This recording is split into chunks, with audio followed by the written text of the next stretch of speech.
పైన thread wind చేసిన తర్వాత ఏ గ్లూ యూజ్ చేయాలో నేను ఇప్పుడు క్లియర్గా చెప్తాను. ఒకటి fabric glue and B7000 glue. ఈ రెండు ఎందుకు ఎలా యూజ్ చేయాలో చెప్తాను. ఇది వచ్చేసి ఫ్యాబ్రిక్ గ్లూ పైన స్టిక్ చేయడానికి, బ్యాంగిల్ పైన ఫస్ట్ లేయర్ స్టిక్ చేయడానికి ఫ్యాబ్రిక్ గ్లూ యూజ్ చేయాలి. అయితే పర్ఫెక్ట్గా సరిపోతుంది. B7000 గ్లూ అయితే పైన మెటీరియల్ స్టిక్ చేయడానికి, అంటే ఆల్రెడీ ఇప్పుడు మనం ఒకటి ఐ షేప్ కుందని ప్లేస్ చేసాం కదా, దానిపైన మళ్ళీ మనం ఏదైనా స్టోన్ ప్లేస్ చేయాలి అనుకుంటే B7000 గ్లూ యూజ్ చేయాలి.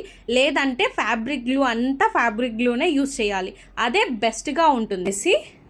సిల్క్ థ్రెడ్స్ ఇలా మనం అతికించుకున్న తర్వాత బ్యాంగిల్కి స్టిక్ చేస్తాం కదా, స్టిక్ చేసిన వెంటనే మనం బ్యాంగిల్ని వ్రాప్ చేయాలని ట్రై చేయకూడదు.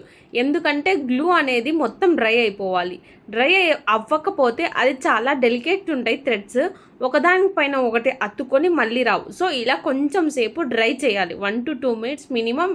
డ్రై చేసిన తర్వాత ఇలా మనం వైండ్ చేసుకోవాలి, వ్రాప్ చేసుకోవాలి, నీట్గా వ్రాప్ చేసుకోవాలి. ఈ నీట్గా వ్రాపింగ్ రావాలి అన్నా కూడా డ్రై అవ్వాలి. యాంగిల్ పైన థ్రెడ్ వైండ్ చేసిన తర్వాత ఏ గ్లూ యూజ్ చేయాలో నేను ఇప్పుడు క్లియర్గా చెప్తాను. ఒకటి fabric glue and B7000 glue. ఈ రెండు ఎందుకు ఎలా యూజ్ చేయాలో చెప్తాను. ఇది వచ్చేసి ఫ్యాబ్రిక్ గ్లూ పైన స్టిక్ చేయడానికి, బ్యాంగిల్ పైన ఫస్ట్ లేయర్ స్టిక్ చేయడానికి ఫ్యాబ్రిక్ గ్లూ యూజ్ చేయాలి. అయితే పర్ఫెక్ట్గా సరిపోతుంది. B7000 గ్లూ అయితే పైన మెటీరియల్ స్టిక్ చేయడానికి, అంటే ఆల్రెడీ ఇప్పుడు మనం ఒకటి ఐ షేప్ కుందని ప్లేస్ చేసాం కదా, దానిపైన మళ్ళీ మనం ఏదైనా స్టోన్ ప్లేస్ చేయాలి అనుకుంటే B7000 గ్లూ యూజ్ చేయాలి. లేదంటే ఫ్యాబ్రిక్ గ్లూ అంతా ఫ్యాబ్రిక్ గ్లూనే యూజ్ చేయాలి. అదే బెస్ట్గా ఉంటుంది.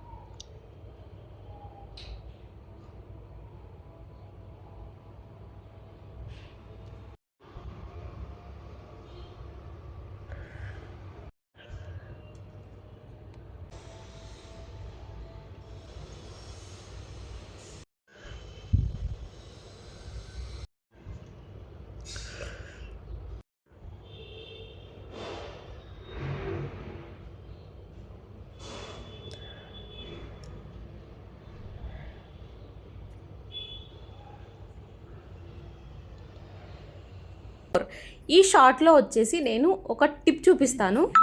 ఇప్పుడు నేను మీకు చూపించిన బ్యాంగిల్ డిజైన్ గ్లూ ఎలా పెట్టుకోవాలో చూపిస్తున్నాను.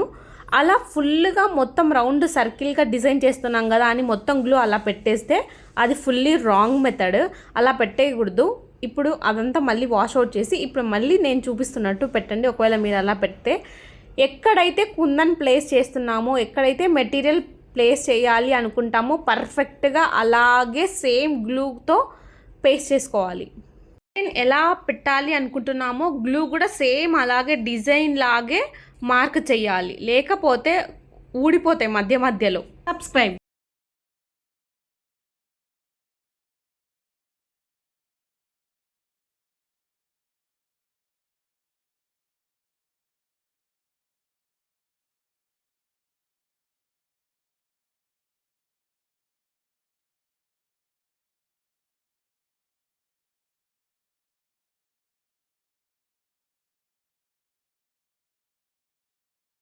Hello everyone, welcome back to silk thread bangle series tip number 3.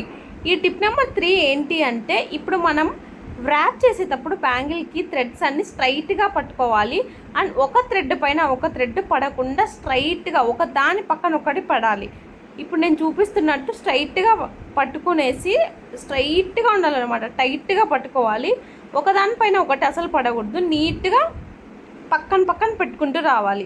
అదే అలా కాకుండా అది ఎలా ఉంటే అలా స్ట్రైట్గా పట్టుకోకుండా ఇప్పుడు నేను చూపిస్తున్నా చూడండి, అలా ఒకదానిపైన ఒకటి వచ్చిందంటే మనం తీసుకున్న థ్రెడ్స్ సరిపోవు, మళ్ళీ మనం చుట్టుకోవాల్సింది వస్తుంది, డబల్ వర్క్ అయిపోతుంది.